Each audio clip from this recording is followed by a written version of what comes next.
All right, welcome back to Social Distillation, this submarine still of the internet, where we attempt to drop the bead and pour white lightning straight on your brain. And today we are going to talk about baby murder because I'm in a good mood. Oh yeah, forgot about that. Yeah. Do you So, have the bill up or do you want me to have it yeah, up? no, I got it.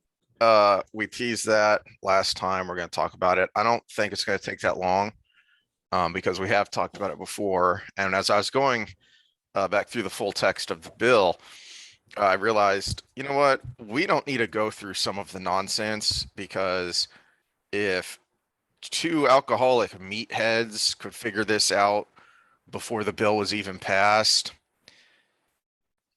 if somebody, there's a lot of talking heads right now on the left shouting about rape and incest and all these other things and exceptions. And we talked about that before the bill was even passed. In fact, Hmm. one of my talking points was I was concerned that this was going to be like marijuana legalization of all it was going to take was to find any doctor to rubber stamp it. That was one of my concerns. So if two meatheads could figure this out, then these people are so dumb they shouldn't have a job as talking heads, or they're lying to you because it's right there in the text of the bill and it's not hard to find. Yeah, there are the exceptions in there. Now, I do think they do make it where you have to jump through some hoops to do it. Hmm. But yeah, they're in there. So yeah, the talking points. Of course, we're used to this by now. They're never exactly as simple as they try to make them out to be. Right. But I feel like it's getting worse. Maybe I'm just getting older and grumpier, but I feel like things are getting worse because it's one thing to spin. It's another thing to not just outright lie, but do it with something that's so easily checkable. I Mhm. mean, the bill is Well, not but that okay, so let long. me let me jump in here. Do it with something so easily checkable is actually a testament to how bad the problem is. The problem isn't the Yeah. people doing it. The problem is it is so easy to check, but nobody's checking. Hmm. And It's like all of us, all the people on social media who share a link because of an inflammatory headline, and they don't even bother to actually read the article, let alone investigate the facts that are the basis of the article. Mhm. But there's a meme or there's a headline that's inflammatory, and I'm going to spread that, and then all of a sudden that's reality, even if it's not.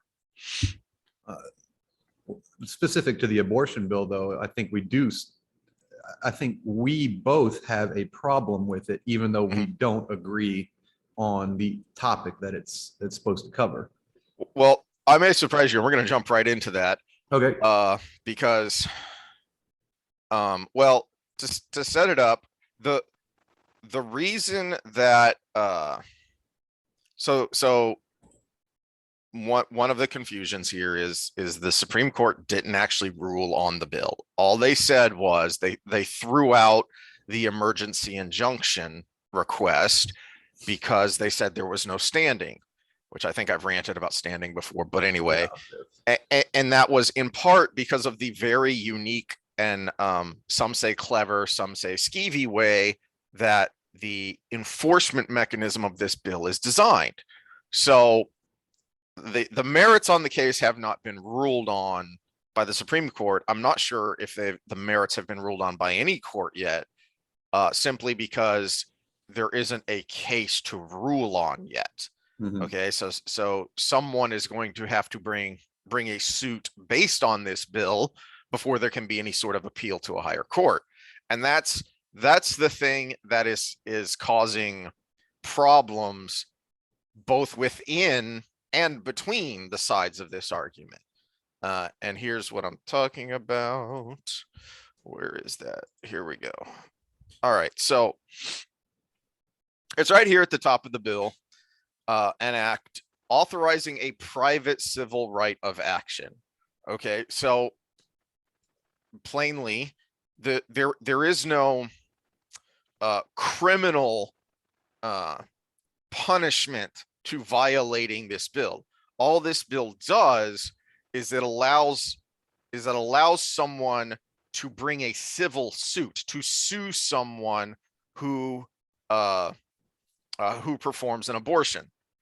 and again, one of the talking points on the pro-abortion side is, yeah, women who have abortions are going to get sued. No, again, it's explicitly in the text of the bill that you can't do that.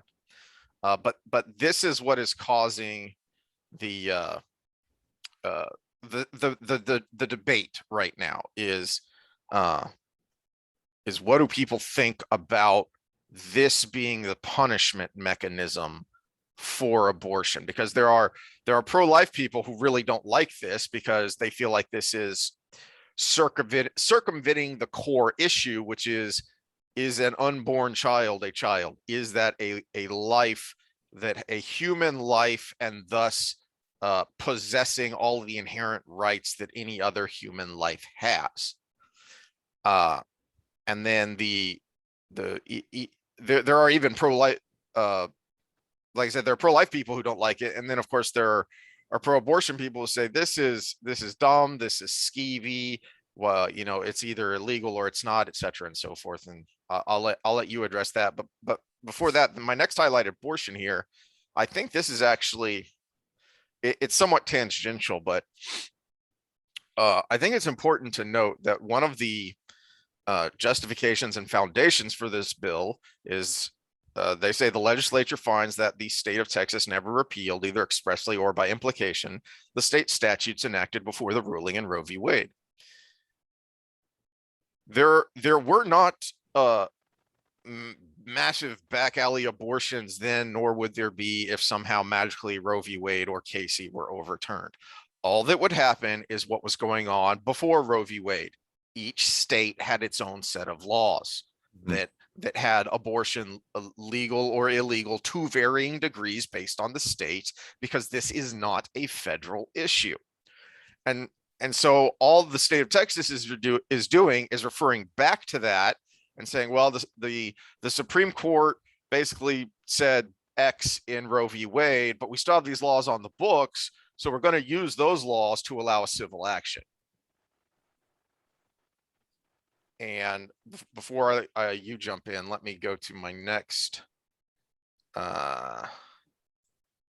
Again, there are medical emergency caveats that exist, and it lays out what those are. It specifically says does not authorize a cause of action against a woman on whom an abortion is performed or induced or attempted to be performed or induced in violation of this subchapter. And that this shall be enforced exclusively through private civil actions. The bill specifically excludes any person other than an officer and employee of the state or entity in the state may bring a civil action. No government official can bring an action. This is wholly civil. And I think I'm gonna stop it there, because that's really the key issue, and I wanted to let you weigh in on what you thought about that. Well, this is a glaring example of something that's been happening on both sides, and this is a be careful what you wish for your side, because this is about citizen enforcement of a government policy. So the legislature went through, passed this bill like a legislature should, but because it's unenforceable because of the federal level action with Roe v. Wade, they put the responsibility on the citizens to do the enforcement of this law and to do the thing they want. And that, to me personally, that's just not how this is supposed to work at all, because now we're pitting citizen against citizen. But let's go to the left. Be careful what you wish for, right? Vaccine mandates by businesses, not imposed by the government, but encouraged by the government. Technically, we can't stop a business from having a vaccine mandate because it's their business, private industry. And so if me as an employer, I want to say, I want all my employees to be vaccinated, otherwise quit, I can do that. It's my business. And that's my right. But because it's encouraged from the top down with incentives to do that, Now we've got a different problem where the government is guiding business or private citizens to do their dirty work. Yeah. Same with censorship online. The government encourages Facebook and Yeah. Google and all of these entities to censor anything that basically disagrees with them. So this is the abortion bill is a rights version of that. And realistically, in fair play, it's being done on one side. In fair play, you can't complain too much because they're using the exact same playbook. They're basically just fighting fire with fire. But that being said, it's still not right. And I think in consistency, we need to be fighting both sides of that. The abortion bill itself, you know, we've had the debate on what the timeline should be or shouldn't be on that. It's irrelevant. It's the enforcement mechanism that's relevant. Well, I don't think it's wholly irrelevant, because one of the positives of this bill that's pretty universally liked by pro-life people, even if they disagree on the point, on the fetal heartbeat, it is still a positive that a state legislature is giving a defining line. Because one of the many infuriating things about the court cases and the Supreme Court cases where they've just, made up abortion law basically, is it's incredibly fuzzy and incredibly subjective. Mm-hmm. So it's about freaking time that a group of elected representatives come along and say, okay, here's the defining line. In the same way that there is a defining line between what is murder, what is second degree murder, what is manslaughter. If you steal X amount of dollars, it's, this degree of theft. There are defining lines for these kinds of things. There have to be in a civil society. So it's about freaking time someone came in and put a line. Now we can argue about if that line's in the right place, and that's what we were doing. But where our previous discussion differed from the shouting talking heads, as we both agreed there needs to be a line. And as we discussed, the overwhelming majority of Americans believe there should be a line. It's well, and that's 10% or less on either side that are the extremes of I mean, heck, I think I cited the examples of bioethicists who think that you should be able to abort after the child is born. Mm-hmm. Well, and you're seeing a backlash in more blue states where they're trying to get the exact opposite of the Texas bill passed. Mm-hmm. Now they're trying to pass the up until it's born bill kind of stuff. So you're getting this huge rubber or pendulum type effect going on in real time. We're seeing it. People bring it up as an abstract idea, but we're watching it in a day-to-day basis now, not just a administration to administration basis. So the good thing about the Texas bill is it was done properly. It went through the legislature. Now the enforcement is something that shouldn't be how we do things as a country, but it is technically legal. It went through the proper avenues. So the solution here is, well, the Texas legislature, the Republicans in the Texas legislature lost probably a large chunk of the independents that voted for them last time around. So any of those that are on the bubble, they better be figuring out a way to get those votes back after all this, because that's going to be the thing that whoever is running against them is going to have right over their head. Well, and like I said, here's where I said I might surprise you is I think I like the enforcement mechanism. I didn't at first, and the more I thought about it, the more I thought, I think I might actually like this. And as I went back through and read the full text of the bill front to back, I thought, this is really clever. And I think, because I'm still going, because like you, there are parts of this that I instinctively don't like. As someone who became more conservative, capital C, and libertarian leaning, and I think like you too, you probably were influenced by some of this. John Stossel on 2020, after TGIF came 2020, and John Stossel had frequent segments, and he was the lone libertarian voice in the wilderness in the mass media, even when he wasn't explicitly and outspokenly libertarian. And one of the things he talked about a lot was the need for civil suit reform. And so instinctively, I don't like this because I think our civil suit process is a giant mess to begin with. However, my analogy is this. I would love to eat chicken fried steak and cobbler for every meal and sit on my butt playing video games all day long. But that's not the reality we live in. Okay, the reality is that if I did that, I would weigh 500 pounds, which would probably be great because then I could have a reality show and, make bank. Go me.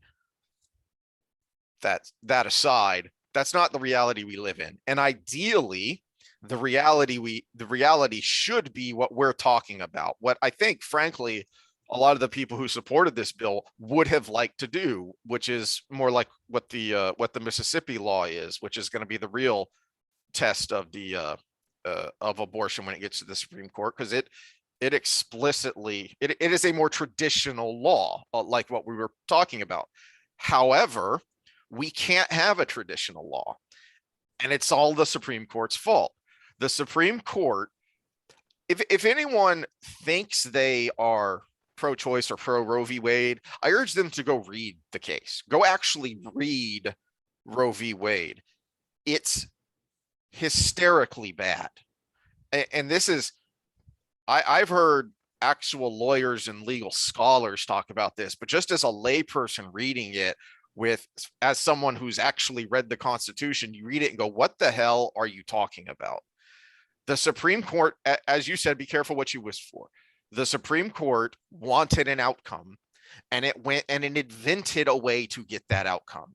It started at the conclusion and worked its way backwards, which is something we talk about in the context of science a lot. Is don't do that, because then you end up with a crappy process, which taints the outcome that you wanted in the first place.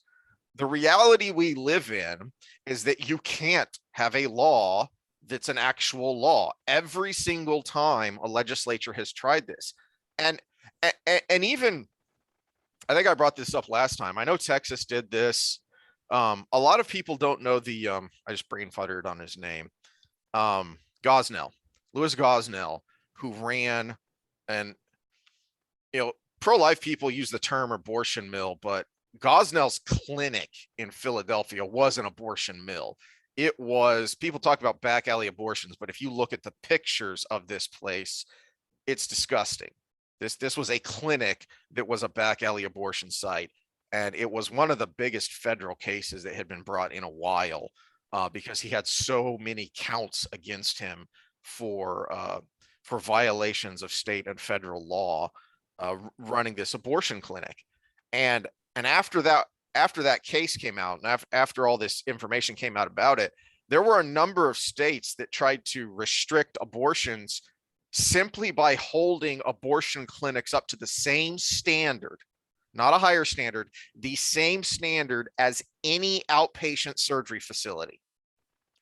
It was struck down. Well, and I think that's where the disagreement will come in, because we have to reform that part of the system that's broken. Mm-hmm, mm-hmm. The fact that the states cannot come up with something within reason, or even a debate that is enforceable by the state because of what's at the top. So there's the fix. The fix isn't shenanigans with the enforcement method. The fix is actually fixing the problem. This is just circumventing the problem, which is going to create a different system to be gained. Yeah. And that's all that's going to happen here. And we're seeing it on both sides with different issues. Yeah. Well, and that's where I'm with you, even if I'm against you, is that my big concern here, even though I kind of like the enforcement mechanism, my big concern is what you just said is this going to actually help push us back from where we are, or is it just going to make the problem worse? And right now I'm 60-40 that I think this will hopefully help push us back by kind of forcing the issue, by saying, listen, appeals courts and Supreme Courts, you made this mess. Okay. You made this mess. Now we have to, in order to address this problem, we have to get creative and do things that maybe we don't even like, but we think it's important enough. For instance, uh, um, oh, what do you call it? Brain fart. Parental notification laws have been struck down.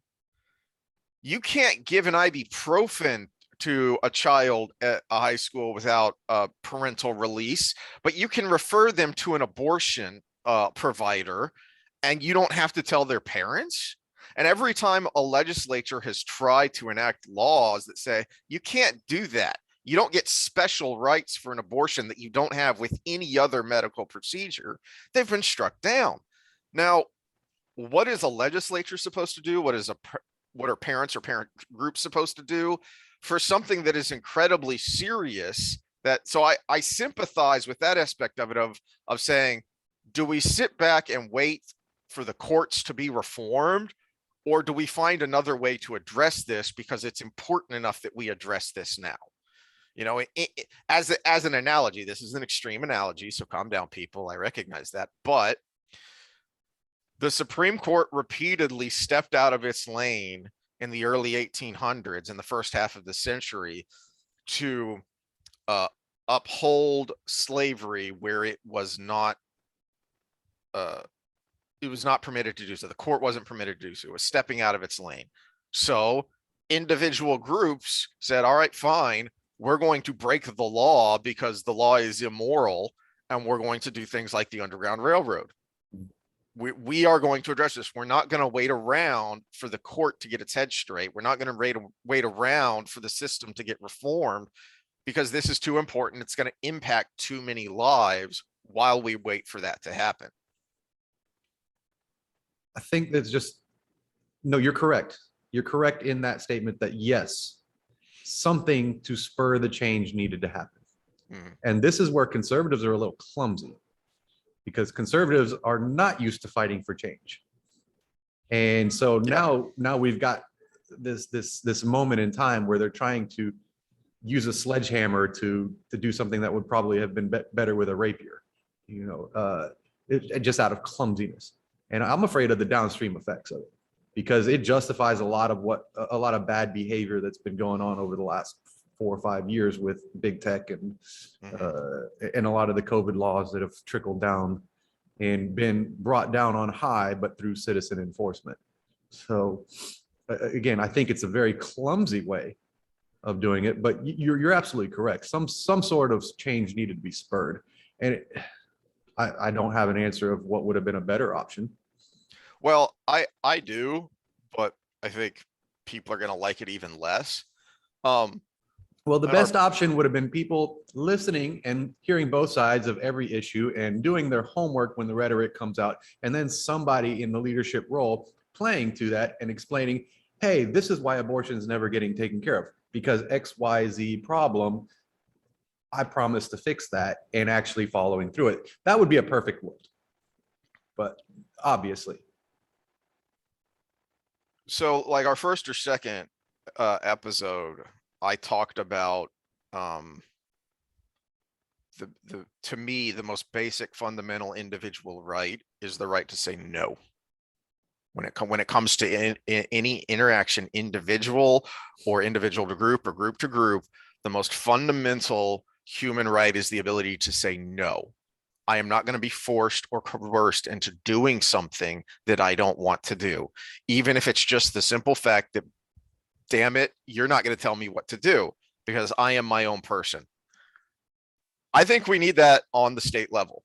We are, and I've mentioned this before. I don't know if I've mentioned it on a recording or just talking to you, is that I think there's a case to be made for a third party that is the return of the Federalist Party. That is simply, we don't have to agree with each other on what an abortion bill should be, but we can agree that it's you live in Florida, I live in Texas. Let's tell our state elected officials what we think should happen, and not give a damn what happens in somebody else's state. Fundamentally, at some point, states just need to say no. And yes, it's going to create a constitutional crisis, but that crisis needs to happen because the Constitution is in crisis. It needs to be addressed. To me, what the state legislature should have done is simply debate, discuss, pass a bill, and say, you can rule on this Supreme Court, but we don't give a damn because it's none of your business. We'll adhere to what the Texas Supreme Court says because this is a state issue. If you rule it, whatever the Supreme Court rules, we don't care. Now, if the federal government then decides it wants to somehow step in and enforce that, we'll deal with that down the road and we'll have that discussion down the road. But frankly, we're not going to abide by these brazenly unconstitutional decisions by the Supreme Court. Stay in your lane. This isn't a federal issue. Well, I think,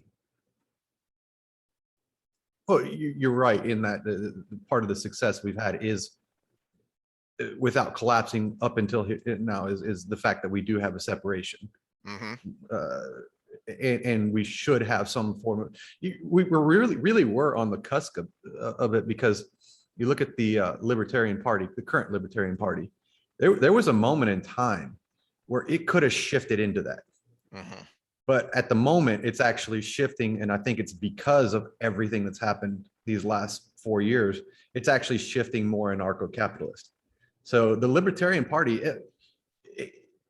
it was right there on a bubble of, we just want more local rights. And I think a lot of people would have jumped on board with that. But bringing on Michael Malice and what's the guy's name with the completely basic bitch name, Adam Davis, that's kind of rising in the ranks there. They're shifting more into that anarchist type. And so the Libertarian Party could have taken that, but every time it comes up, it becomes about drugs and capitalism, and they lose it. So with good leadership, they could have been that Federalist Party, because libertarian, the key word is free, and you could have done that through let's focus on states' rights, let's focus on what should be local, what should be state, what should be federal, and let's streamline that whole process before we address anything else. And unfortunately, it's going the other way because of extreme breeds extreme, and the authoritarian left and right are really digging in right now. My final thought on this, and I'm curious what you'll think, is the other reason I kind of like the enforcement mechanism is because this has been something I've been saying for a long time. And if I were the Texas Solicitor General, my first argument if this goes to the Supreme Court, which it might not even, depending on what happens with the Mississippi law, because that's going to happen first. My first argument would be, okay, well, if you strike this down, then what do I say to all of the men who are then going to file suit to stop their child support payments? Because you've just said that a man has no legal or no civil right for the birth of a child. He has no responsibility or right or say to the birth of the child. So how can he be obligated to then financially care for that child if the decision is wholly on the part of the woman? He has no say in the matter. So how are we going to continue to uphold child support laws? I don't think it's going to go that direction. It's always been a one-way street on these things. Yeah. But that's the political end of it. But even still, I would agree with that one-way street to a degree because of what we talked about before in the difference between biological investment. The man should have a little more forced economic investment because he doesn't share the biological investment. And there's a little balance in play there. Now, should he have some say in what goes on? Obviously, he's part of the process, especially if they were in some sort of bonding relationship when it happened. But we can't have that government enforced. That's between the man and the woman in their relationship. Well, but we enforce it on the other end. If if you skip out on your child support payments, men with guns will go find you and force you to make your payments. So he has no say in whether the child is born or not, but then he also has no say in the support of that child. Well, and again, this is a situation where reform is the answer, not should it be or should it not be. Yes, he should be responsible for child support. Again, economic responsibility to make up for the lack of biological responsibility. Now, is that system broken too? Yeah. Are women gouging men? Having children on purpose to get that big paycheck out of the sports star they managed to bag in a nightclub. Yeah, that happens. Of course it does. So that part of the system needs to be reformed, but the system itself where we're enforcing responsibility, because that responsibility affects the rest of society. So when you're talking about government enforcement, it's got to be something that affects the rest of society. And that father being a deadbeat dad creates a situation where we're most likely going to have a degenerate on society. But again, why I kind of like the enforcement mechanism is because I hope that will actually force that conversation. Well, that's where I agree with you. It will force the conversation, but I hope in a way that at the end of the day, it is removed as an enforcement mechanism, and the roadblocks to creating a legitimate state policy are removed as well. Yeah. So yes, philosophically we agree here, but on the fact that we needed change and we needed something to spur it. I just hate the direction that it's going, because it is perfectly legal, and what's going to be used by one side, used by the other, or even a third party we don't even know about right now. Well, again, look at the shift of power that's possibly going to happen because of this. Republican Party in Texas lost the majority of independents based on that bill, and abortion is such a huge issue in the last 30 years for re-election and just your platform in general, that anybody on the bubble, we're gonna see a shift in power. Now, say that shifts to the other side, are they going to use that same mechanism to enforce something else? Of course. Well, they already are though. So, yeah.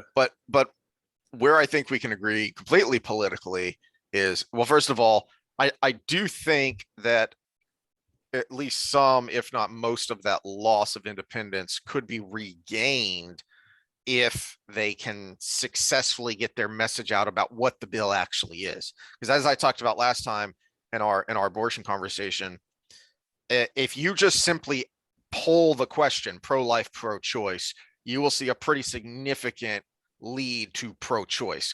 But if you actually break it down into specifics and explain what you mean, you will find a lot more people on the pro-life side, because there are just too many people who think pro-life is only the extreme super ultra lowercase c conservative Catholics who think, even birth control is anathema. That's what pro-life is, and it's not. So if you poll things more specifically, you see a shift. So I think if they can get their message out about what the bill actually is, that it's not all of these things we opened up talking about, it's not that, I think they can get some of that back. But from what I've read and heard, I think the people who originally crafted this bill were probably, well-meaning, good-intentioned pro-lifers.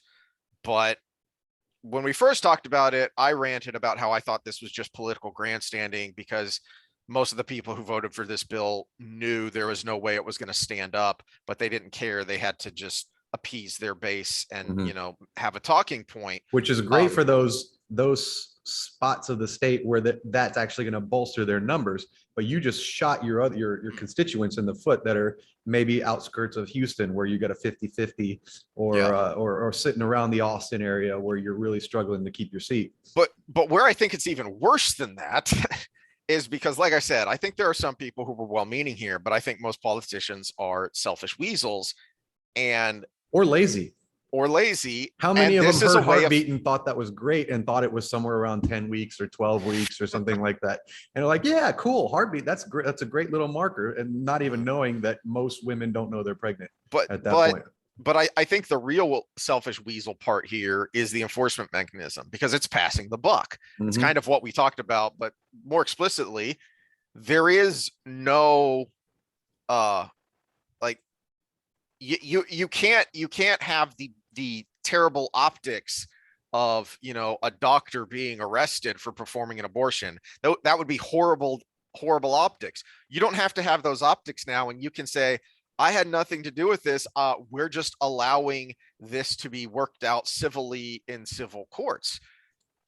You're passing the buck. Mhm. Have some balls and make a stand. You're passing the buck, and politicians love to pass the buck. Well, and let me appeal to the left here uh, on this, and the compassionate side to some degree. We'll go with the economic side. Is we talk about the division in class and the haves and have-nots. All you did was create a bigger class difference in who can have an abortion or not, because that, Chad and Brad with his doctor or lawyer dad is going to be able to afford to just pay their doctor 10,000 extra dollars to have their child Yeah. on the way To aborted, make that the they problem go away. to make the problem go Yeah. away. Whereas, Joe Blow on the street that, didn't know how to wear a condom correctly, and, got his knocked up his gal, can't afford that, and no doctor's going to take it on. So it's you just furthered the gap. But you got to think to understand that.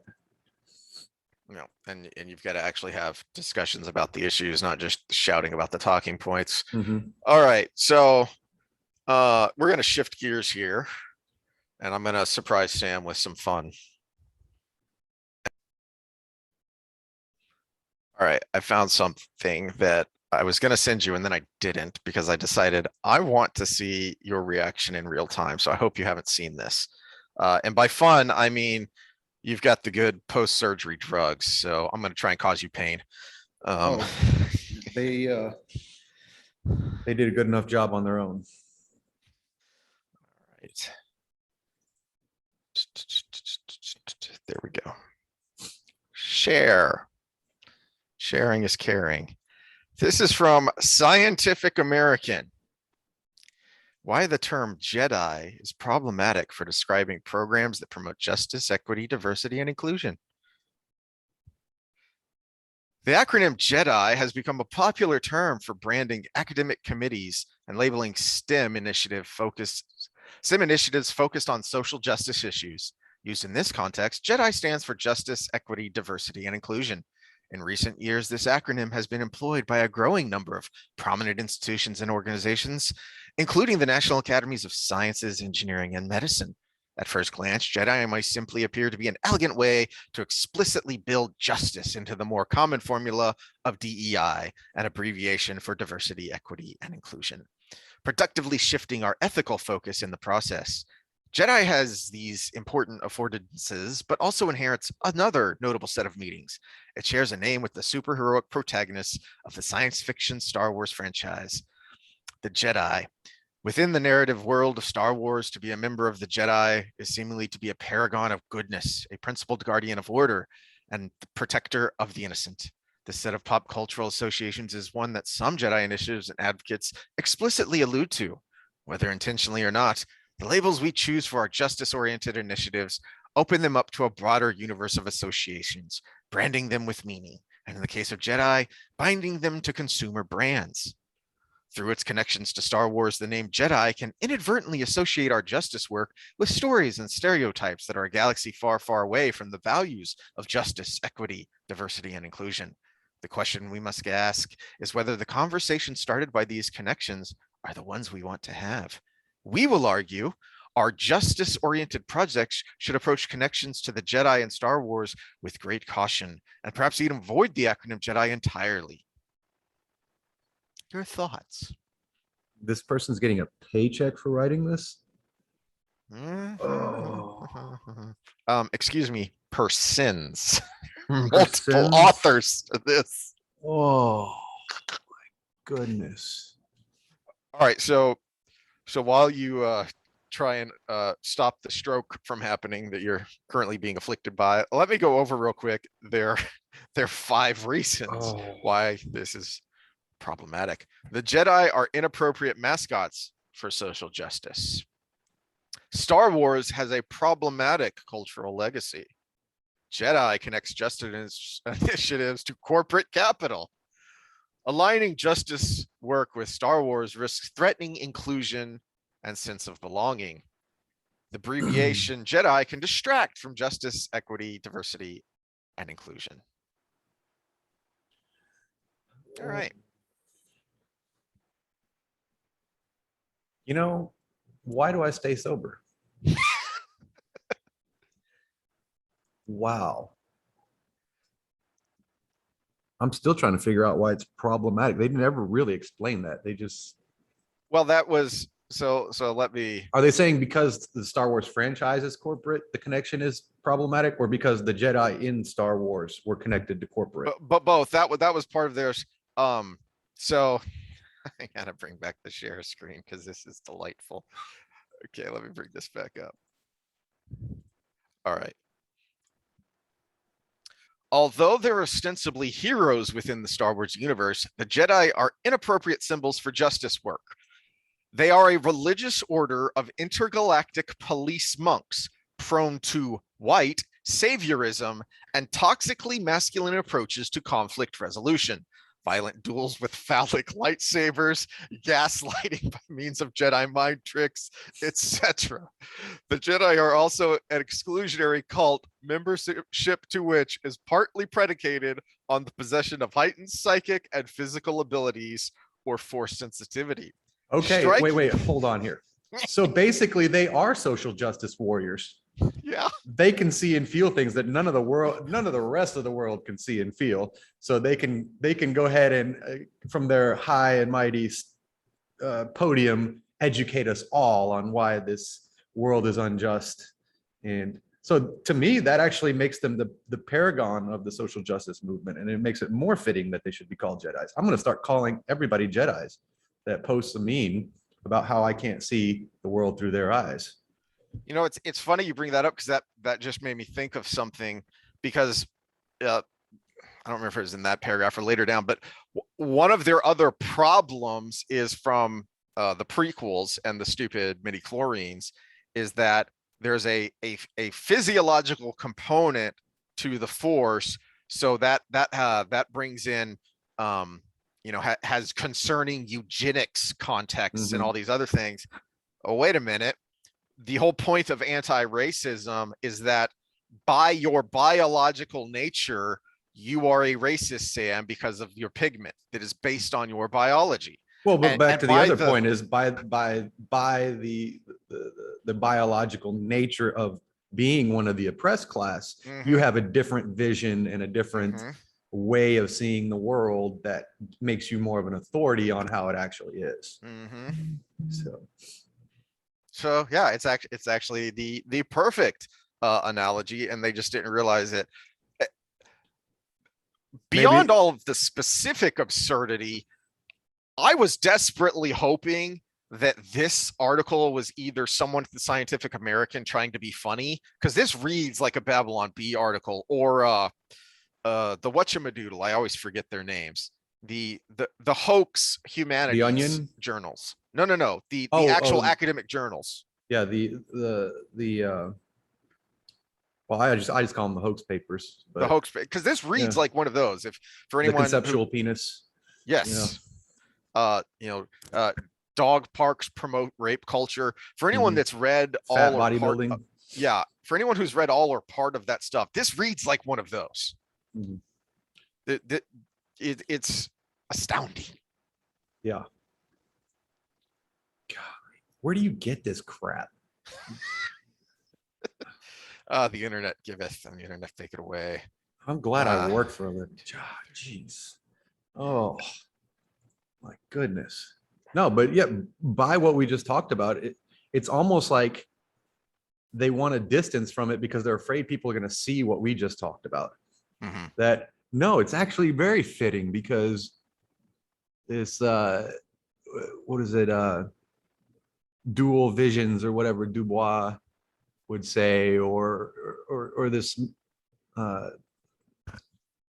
black excellence, or I hate a post that comes up and it says no one should say you're acting white for doing this and da da da da. I'm like, great, awesome, great post, Jay.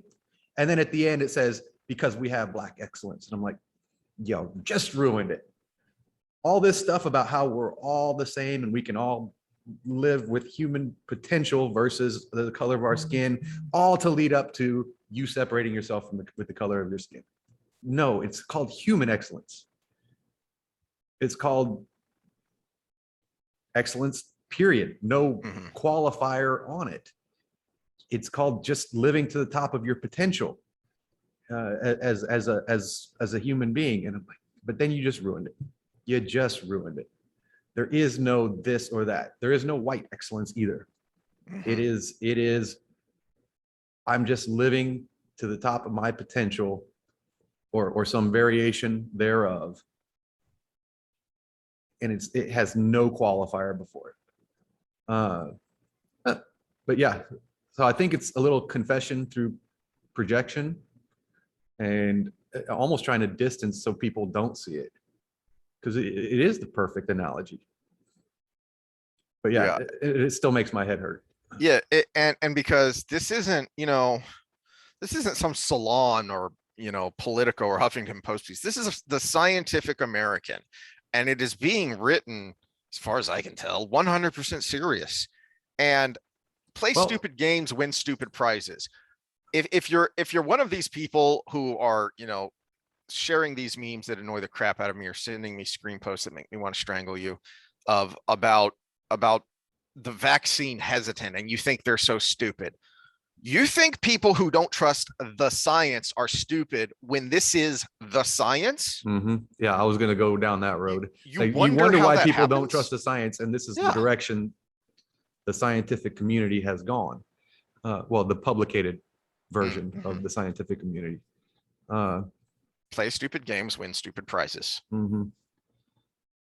Or I brought up the other day the Guardian review of Brett Weinstein and Heather Heying's new book as pseudoscience, and I'm like, some fresh out of college journalist is calling two of the top biologists in the world book about evolutionary biology, not even about the things they don't agree with them on in the modern landscape, but about their field as pseudoscience, just because they said some things about the vaccine you didn't like at some point throughout the year. It's like, I watched Brett debate Richard Dawkins on the world scene before he was famous. He's Robert Trivers' protege. You can't get less pseudoscience than this man when it comes to evolutionary biology. But yet the Guardian says, this is pseudoscience. Yes, and my response to that was The Guardian, the well-known pro-creationist publication. Yeah. Oh, God. But more people listen to The Guardian than to the actual scientists trying to talk. So I don't know. I think a lot of, I find myself saying something in my head a lot in a lot of these debates. I just say in my head, when someone says certain statements, say, you have actually just disqualified you from this conversation. You probably should take the next couple plays off. If you just described the 2015 Nobel Prize winning medicine for its use in human beings for anti-infectious properties, horse dewormer, you probably should sit the next few plays out. You obviously don't know what you're talking about, or you have an agenda. One of the two or both. Yep. Yeah. For anyone who doesn't know, I'd say go look up, but it's hard to find, so you may have to look up specifically. Ivermectin, the no, people. Don't say it. Don't say it. Did you see the new medicine, new YouTube rules? Anything. Oh, that's right. That was one of the things that pissed me off when I saw that. Yeah. So let's just say this. A popular medicine that is used in animals for deworming won the Nobel Prize for its use in humans. hundreds of millions of people around the world have and are taking this medicine. When refugees are brought in, this is one of the first things they're given as a wide cocktail of antibacterial, antiparasitical medicines because these people are in a stress state. They're coming from places that don't have great healthcare and hygiene and whatnot to begin with. So they are given this medicine, even by the U.S. government, as a wide cocktail to address these issues. That being said, we're not doctors and we are not Nope. giving medical advice, but I will give this semi-pseudo advice. When it comes to the horse dewormer, you are not going to get the dosing right, and it is not made in the same facilities as the medicine you would get prescribed if you talk to your doctor about it first. So go to your doctor, talk to your doctor, and at least bring up the subject, and then it's up to your discussion with them. Don't go buy the horse dewormer version and try to get the dosage right, because horses are big. We are medium-sized. Very different metabolisms. Yeah. Yes. So that being said, if you think that there are a bunch of people out there ODing on horse dewormer, you're falling for a hoax. All those vaccine hesitant anti-vax people you think are dumb, you just fell for a hoax. And there's no other way to put this. That story about Oklahoma ERs being full of people, that was a complete fabrication that no one bothered to fact check. And the original stories are, so far as I know, last time I checked a couple weeks ago, they were still up. Twitter hadn't dinged them.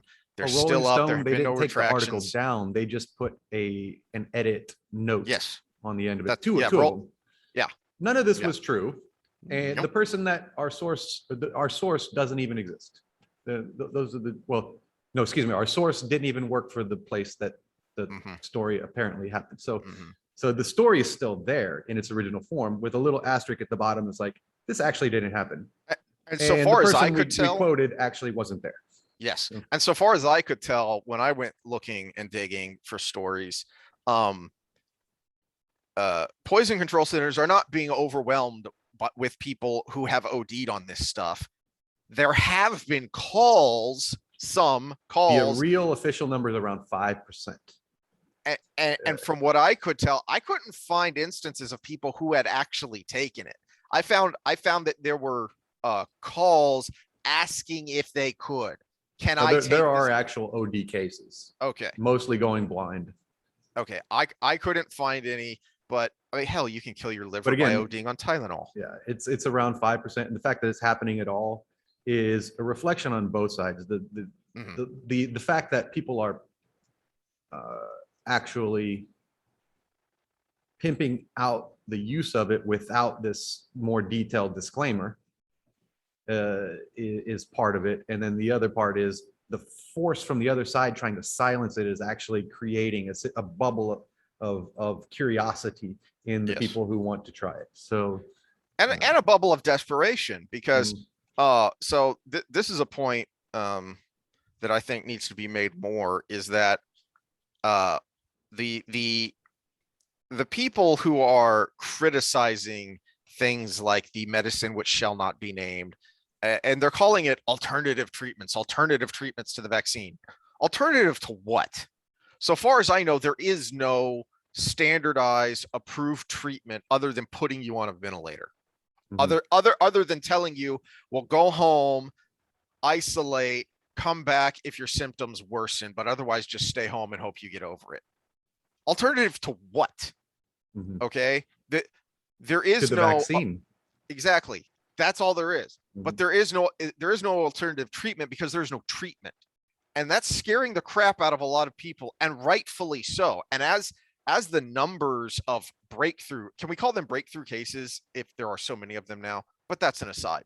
Well, it is because you still did the preventative measure and it broke through the defense. Yes. So it is technically still a breakthrough. As the case numbers rise, both unvaccinated and vaccinated, that's a simple fact. Case numbers are rising in both cohorts. People are going to get more and more scared, and you're not giving them any sort of options other than the monoclonal antibodies which are, from what I understand, a little more difficult to procure. You have to ask for them. And because of the way they are, uh, there's multiple injections, which includes injections in the stomach. So not everyone can take those.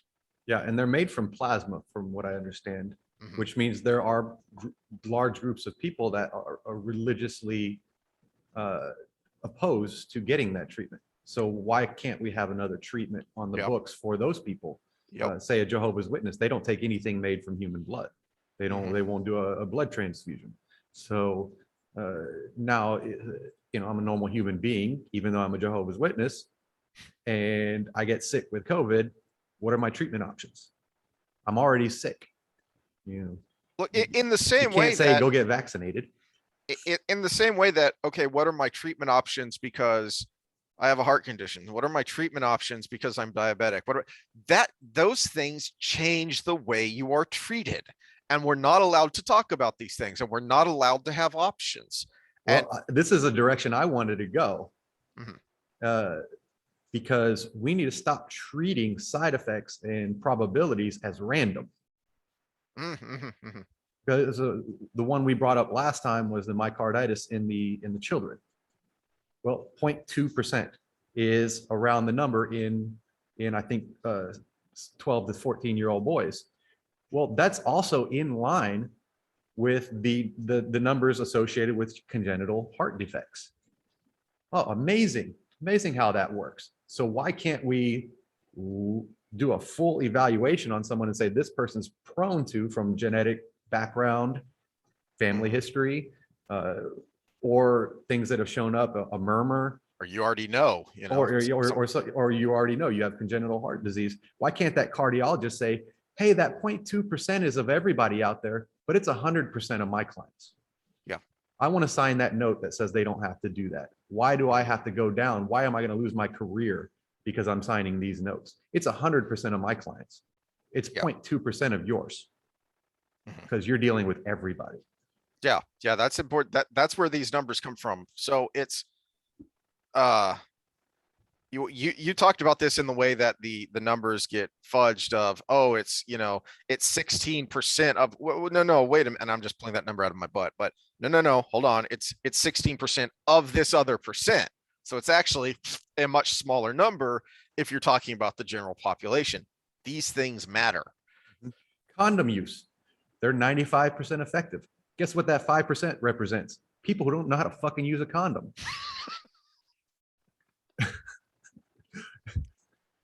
The numbers that are associated with true randomness are much, much, much, much smaller. Yeah.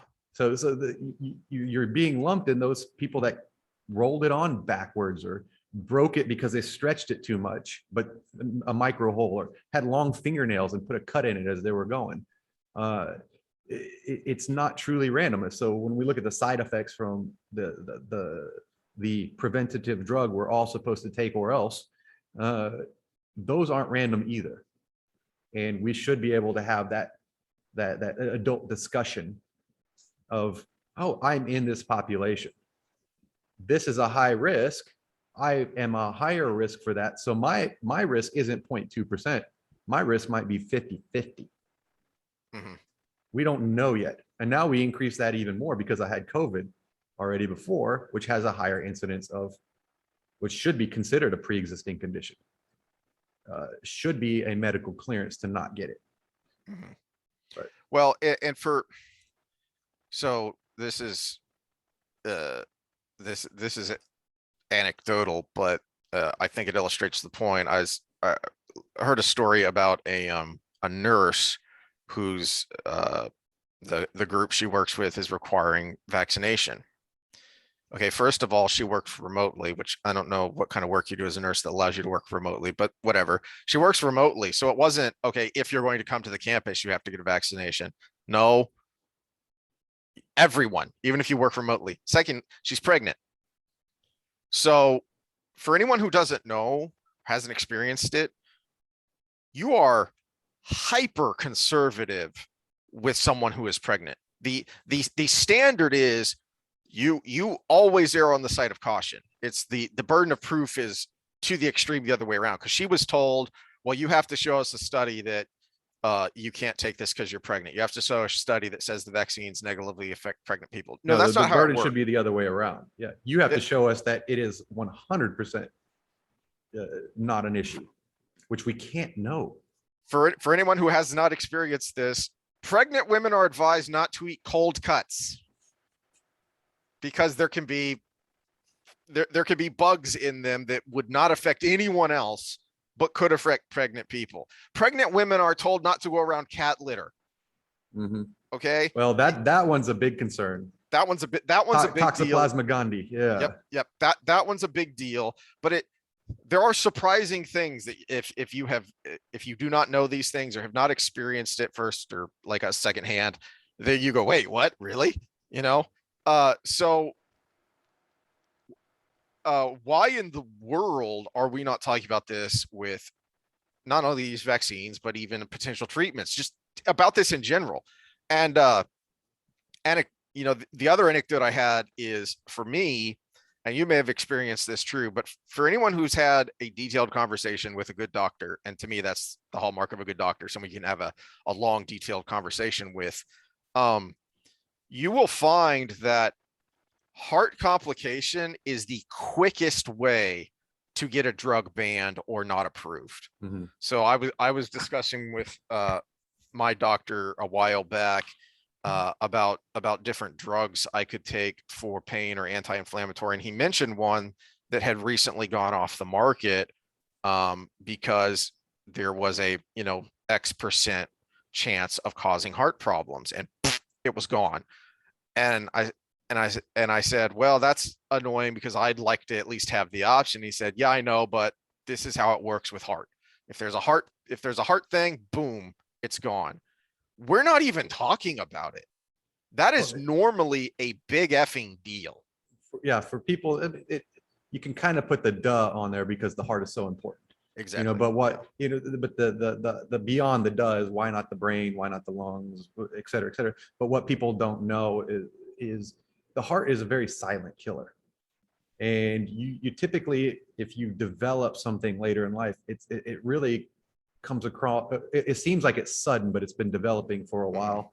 And unless you're actively watching for a lot of things, you could die of heart failure and never knew you had an issue coming. And if a drug is causing that, then we're stressing a vital organ in a way that, your brain, you typically, when you start doing something that's going to affect your brain, you're going to have headaches. You're going to have kind of that aneurysm feeling, or start having stroke-like symptoms, or all of these things that can show you something going on before you actually go down in a permanent way, where the heart's the other way. That cardiac tissue could be slowly being damaged over time and then becoming inflamed until all of a sudden your rhythm's off and you go VFib and die. So it's a silent killer in a lot of ways. And so much affects the cardiac tissue because, well, if it gets in your plasma, it will eventually be in the cardiac tissue. It's the hub. So our brain has the blood-brain barrier, where there are different stop valves to keep things from getting in there. And in fact, nausea is a big trigger to the trigger to a lot of nausea is something actually getting through that barrier. So if you drink too much and you want to throw up, you're on the verge of alcohol poisoning getting to your brain. Do it. But the heart, you don't have that.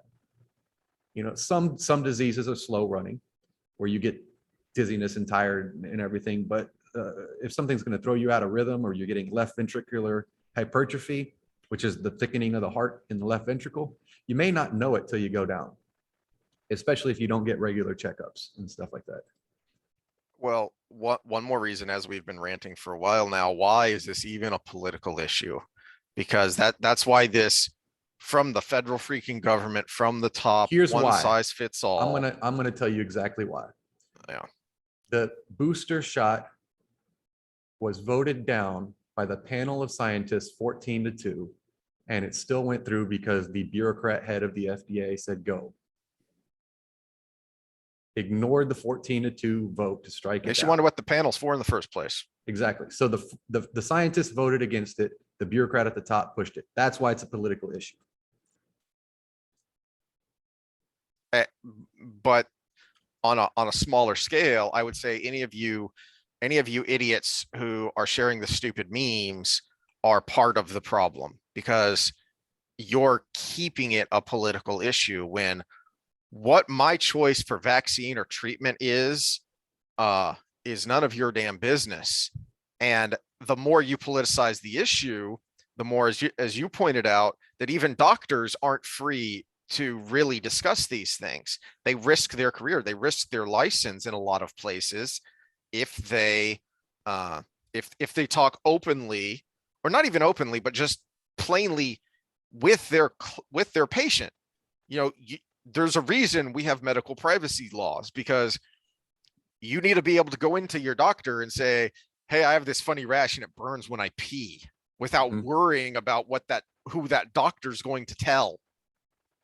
Because your funny rash and it burning when you peeing shouldn't be a political issue.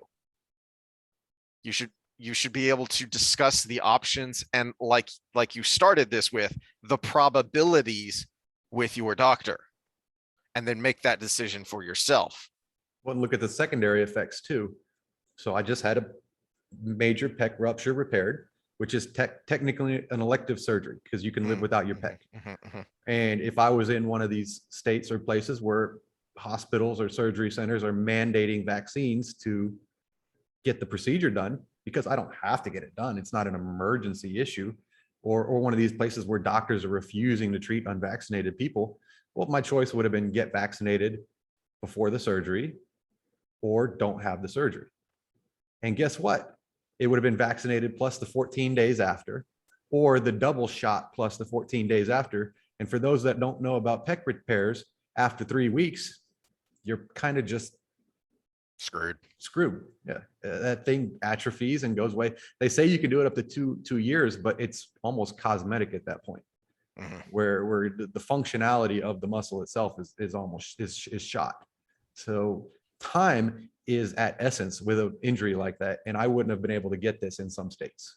Yeah. Well, it's you bring that up, and that's something else for people to remember, and something that needs to be pointed out is that when we locked down, and there are a lot of places that are still quasi locked down, elective means in this context, because I think when most people think elective, they think like a plastic surgery. Now that's not what we're talking about here. In this context, when they say no non-elective procedures, that means anything that is not immediately life-threatening. Mhm. So there are people that had to wait for heart stents, because that counts as elective in this context, because Mhm. they can live without that heart stent at least for a while. Yeah, for the most part. So to start wrapping it up, we've talked a lot about uh, mob mentality, the way your brain works, and how you have to try and pull back from those instinctive urges. And I think this is a good, and by good I mean terrifying, example of how that happens and the impact that can have, because you've talked about excess deaths Mhm. and those numbers, and we won't know for years until all of the data is in and people have time to really dig into it, what the real effects of the lockdowns were on things like these elective surgeries that people didn't have. um and not just for those people in particular, things like people have talked about, like the cancer screenings that weren't done, things like that, because people couldn't or wouldn't go into their doctors. But then you have knock-on effects from that, with the people are pushing the narrative of the nursing shortage and hospital and clinic closures or reductions in staff and whatnot, and and people who are trying to push a narrative and make you scared are tying that to COVID, but it's indirectly tied to COVID. The primary reason for that is because a whole lot of people got laid off or furloughed because these places couldn't make any money. These elective surgeries uh, are where these medical institutions make their money. So because of these lockdowns and the subsequent quasi lockdowns, they weren't making any money. They had to lay people off, and now they're scrambling to try and get people back. But now we're piling on to that, and this is where I think the powers that be don't give a damn. Is now they're starting to mandate these vaccines for these healthcare workers and laying them off if they don't have them, where you're perpetuating the problem of hospital beds and care, which now you can use in the news later to say, oh, we don't have, we're overflowed with COVID patients. Well, you're overflowed at a lesser capacity. We already get overflow from the flu every year. We already get overflow from just natural occurrences every year. And this should have been our, hey, we need to bolster this. But in fact, they're actually reducing it because of these stupid policies. And this is another one that I say you should sit these plays out. If you don't bring up natural immunity in conjunction with vaccinated immunity, you've lost your intellectual high ground in this conversation.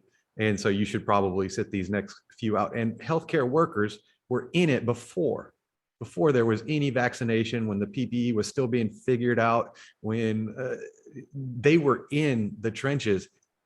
What group of people is going to have more natural immunity than the rest of the country? It's them. And why we can't let them have been sick and get through it and do their job it just blows me away. So so that we're compounding on that other part. But the post-care is another one. And this is one I can speak to, having just had a major surgery done. They're trying to get you out of that place as quickly as possible. As soon as you're done, because of these new rules, that they're wheeling you in your wheelchair when you're waking up from the anesthesia and dumping you in the car of whoever came to pick you up. And it's like, well, what am I supposed to do with this right now? Oh, we'll call you later. Okay. Where back in the day, you would wake up, your doctor would come see you and say, okay, so going forward, you should do this X, Y, Z to make sure we don't have to do this thing again. And then you get less groggy and someone still picks you up and you go home with your ice cream. I imagine this was quite different from years ago when you had your knee scoped. I never had my knee scoped. Oh, I thought you had it scoped. I ripped that shit, but I never got it done because I didn't have insurance at the time.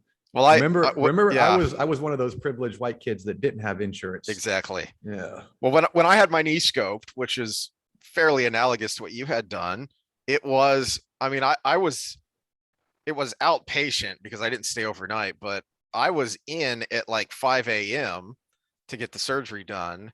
And then I was, and my doctor came in and talked to me for a bit. And then I didn't leave until I was, fully out of it in the afternoon, late afternoon sometime, and there were visits by the nurses, and there was a visit from my doctor to talk about how I was feeling and what happens next and all that. And now, like you say, it's nope, get out of here. Yeah, I was in at 9:30 in the morning, did my paperwork, wheeled back at 11, and I was home by 2:30. Now, granted, it's a major surgery, but it's simple. They tie the anchors to the tendon, drill some holes in the bone, and tie the anchors to the bone. Boom, you're done. And it's realistically one giant attachment point without all this intricacy. So it's a simple surgery, but still the timeline to go down on the anesthesia, go through about an hour-long procedure, and then to come out of the anesthesia and have your ride come pick you up and go. And they usually discuss with your ride the things you shouldn't be discussing because you're out of it.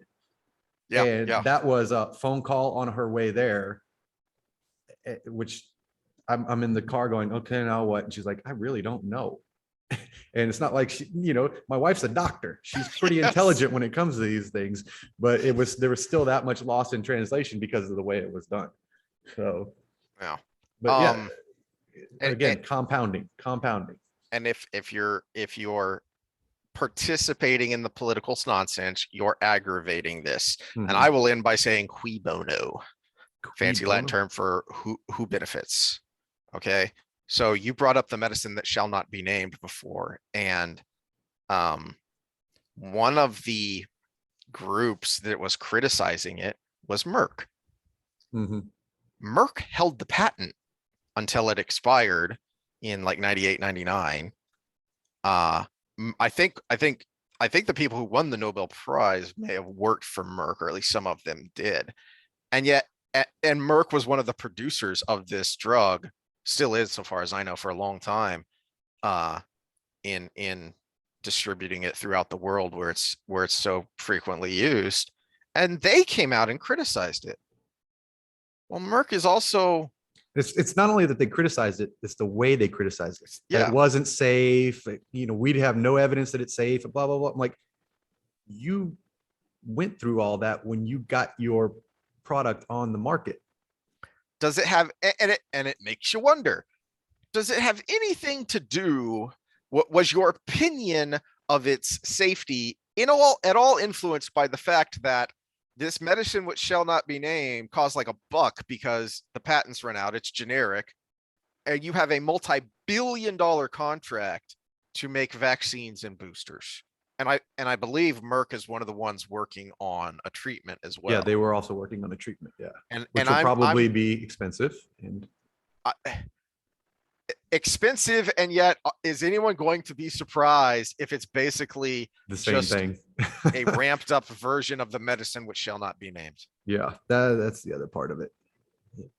So, well, and I think in a lot of this, follow the money is the easy is usually the easiest. And why go any further?